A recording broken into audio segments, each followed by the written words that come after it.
भगवान प्लीज बचा लेना।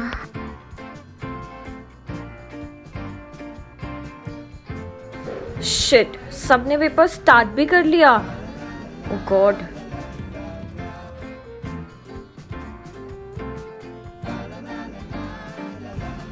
ये क्वेश्चन कौन से चैप्टर से पूछ रहा है? याद ही नहीं आ रहा यार। पता नहीं ये पेपर सिर्फ मुझे ही डिफिकल्ट लग रहा है या सबको लग रहा होगा। सब तो लिख रहे हैं यार अपना, मुझे भी लिखना चाहिए। सच्ची मैंने सब कुछ पढ़ा था सिवाय ये सेक्शन के, और यही पेपर में आया। एज पर सेक्शन 173, नहीं कट कट कट, ये नहीं, बहुत बार एज पर सेक्शन लिख लिया। अब लिखती हूँ pursuant to section 173। Exam checker को भी थोड़ा हटके लगेगा। अरे ये तो आज सुबह ही पढ़ा था, पर इसके और क्या क्या पॉइंट्स थे याद क्यों नहीं आ रहा। ये वाला केस लॉ पढ़ा तो था, पर इसका कंटेंट क्या लिखा था ये याद नहीं आ रहा है। Harshad Mehta versus state of Maharashtra, I don't know. Scam 1992 लिख दूँ क्या?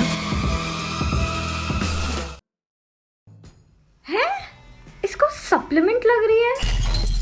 ओह नो, सिर्फ लास्ट 15 मिनट्स बचे हैं।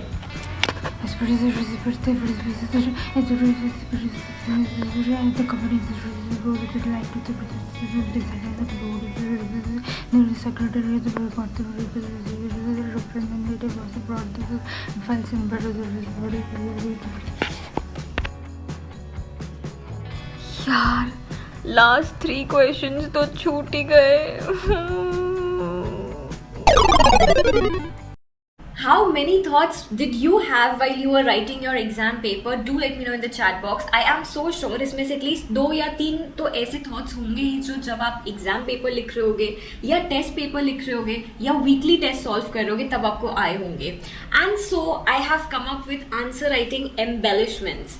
यू गाइस, अगर इनमें से एक भी थॉट आपको आया जब आप पेपर लिख रहे हो तो there's a clear understanding कि कुछ कुछ ऐसी चीज़ें हैं जिसका हमें ध्यान रखना होता है। बेसिक आंसर राइटिंग हमें भी पता है कि दीदी इंट्रोडक्शन लिखते हैं, फिर उसका कंटेंट लिखते हैं, कंक्लूजन लिखते हैं। But here are a few answer writing embellishments, a few add ons जो आई थिंक आपको हेल्प करेगा to polish your answer, to make it even more appealing to the exam checker. So without further ado, let's get started. Number 1 thing is speed versus content. कभी कभी ऐसा हो जाता है कि हमारा जो स्पीड है स्टार्टिंग में काफी स्लो होता है जब हम आंसर राइटिंग कर रहे होते हैं, और कंटेंट जो एकदम मक्खन कंटेंट निकलता है, मतलब कि जो पूछा है हम वही बताएंगे अच्छे से, हर एक पैराग्राफ या हर एक पॉइंट एक्सप्लेन करेंगे।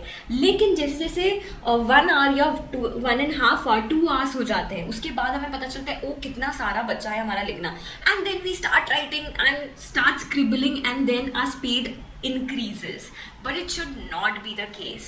You guys, speed एक ऐसी चीज है जो आपको जब आप पेपर दे रहे हो तब आपको काम में आती है, लेकिन कंटेंट ऐसी चीज है जो आप पहले से प्रिपेयर करके रख सकते हो। तो जितने अच्छे से आपका कंटेंट आपको आता होगा उतनी बेटर पोजीशन पे हो गया आप वो स्पीड मेंटेन करने के। यस, तो there is a direct connect between speed and content. तो आपको सोचना नहीं पड़ेगा ओ मैं क्या लिखूँ, ओ इसमें कौन सा पॉइंट था, अच्छा इसमें ये था या नहीं था। जितने ज़्यादा आप रिविजन्स करोगे उतना अच्छा और उतना बेहतर आपको वो कंटेंट रिकॉल होते जाएगा, इतना अच्छे से आपको वो कंटेंट रिटेन होते जाएगा। काफ़ी सारे मेंटरशिप स्टूडेंट्स मुझे बोलते हैं कि दीदी हमने वो अच्छे से पढ़ भी लिया, हम क्लासेस भी अटेंड कर रहे हैं, रेगुलर क्लासेस भी कर रहे हैं, खुद से सेल्फ स्टडी भी कर रहे हैं, लेकिन अभी ना ऐसे लग नहीं रहा है कि हमें वो रिटेन हो जाएगा और 2-3 महीने तक याद रहेगा। So here the key thing is revision अच्छे से करोगे तो कंटेंट याद रहेगा, कंटेंट याद रहेगा तो आप आपके पेपर में अच्छे से स्पीड को मेंटेन कर पाओगे। और कंटेंट की प्रिपरेशन आज से करनी पड़ेगी, स्पीड भले ही हम पेपर में मेंटेन कर लें।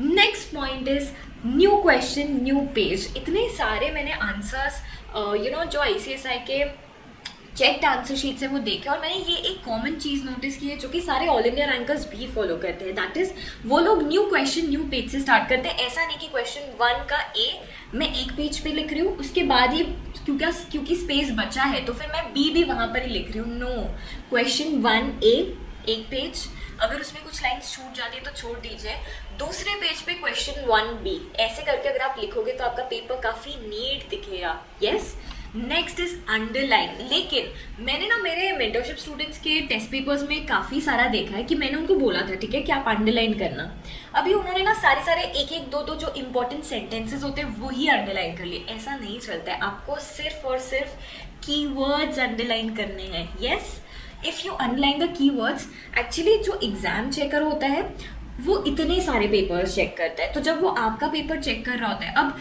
इतना बड़ा पैराग्राफ आपने लिख दिया, अब उसमें से कौन सा इंपॉर्टेंट पॉइंट है, आपने अच्छे से लिखा है कि नहीं लिखा है, आपने सेक्शंस कोड किए कि नहीं किए, कैसे पता चलेगा उनको?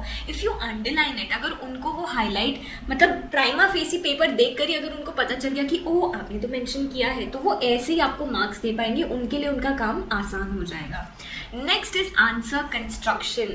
बहुत बार काफ़ी सारे स्टूडेंट्स को इस चीज़ में दिक्कत आती है कि दीदी फ्लो कैसे बनाए आंसर का, पॉइंट वाइज लिखे या फिर पैराग्राफ फॉर्म में लिखे या एक लंबा चौड़ा पैराग्राफ लिख ले।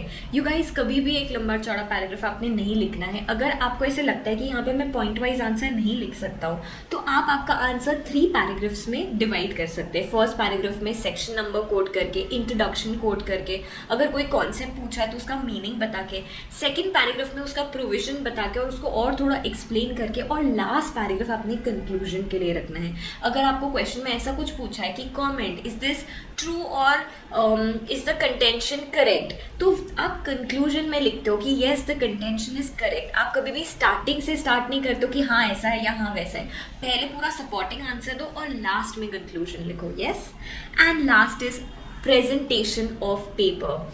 यू गाइस, काफ़ी सारे स्टूडेंट्स को ये दिक्कत होती है कि दीदी हमारा ना हैंड राइटिंग अच्छा नहीं है, तो जिनका हैंड राइटिंग अच्छा नहीं है उनको किस चीज़ पे फोकस करना चाहिए? प्रेजेंटेशन के ऊपर फोकस करना चाहिए। सपोज अगर कोई पॉइंट वाइज आंसर लिख रहे हैं तो हर एक पॉइंट के बाद आप एक लाइन छोड़ सकते हैं, उससे आपका पेपर नीट दिखेगा। स्क्रैचिंग ऐसा नहीं करना है, ऐसा करोगे तो फिर आपका पेपर काफ़ी आई वुड से इलिजिबल दिखेगा। अगर आप सिर्फ एक स्क्रैच करते हैं जस्ट लाइक दिस, उनको समझ में आ जाएगा आपने स्क्रैच किया, कोई बात नहीं अगर वो पढ़ लेते कि आपने पहले प्रेजेंटेशन लिखा था, इट्स टोटली फाइन। यस, ये जो छोटी छोटी चीज़ है इससे आपका पेपर का जो प्रेजेंटेशन है दैट वुड एनहांस, वो एम्बेलिश करेगा। जैसे की वर्ड्स को अंडरलाइन करना, एकदम एक कंस्ट्रक्टिव फॉर्म में आपका आंसर लिखना, पैराग्राफ फॉर्म में, कंक्लूजन अच्छे से देना, लास्ट लाइन कंक्लूजन के अच्छे से लिखना कि दिस हैपेंड, ऐसा जो भी आपका कंक्लूजन है। उसके बाद और ऐसी छोटी छोटी चीज़ें कि न्यू क्वेश्चन न्यू पेज से स्टार्ट करना, these things would enhance your answers in the exam paper. Yes, so I just hope this video was useful as well as fun to watch. अगर आपको चाहिए कि मैं और ऐसे वीडियोस लेकर आया करूँ तो please do let me know in the comment box कि आपको ये वीडियो यूजफुल था या नहीं। Thank you so much for watching, see you in the next video, bye bye, आओ टेक केयर।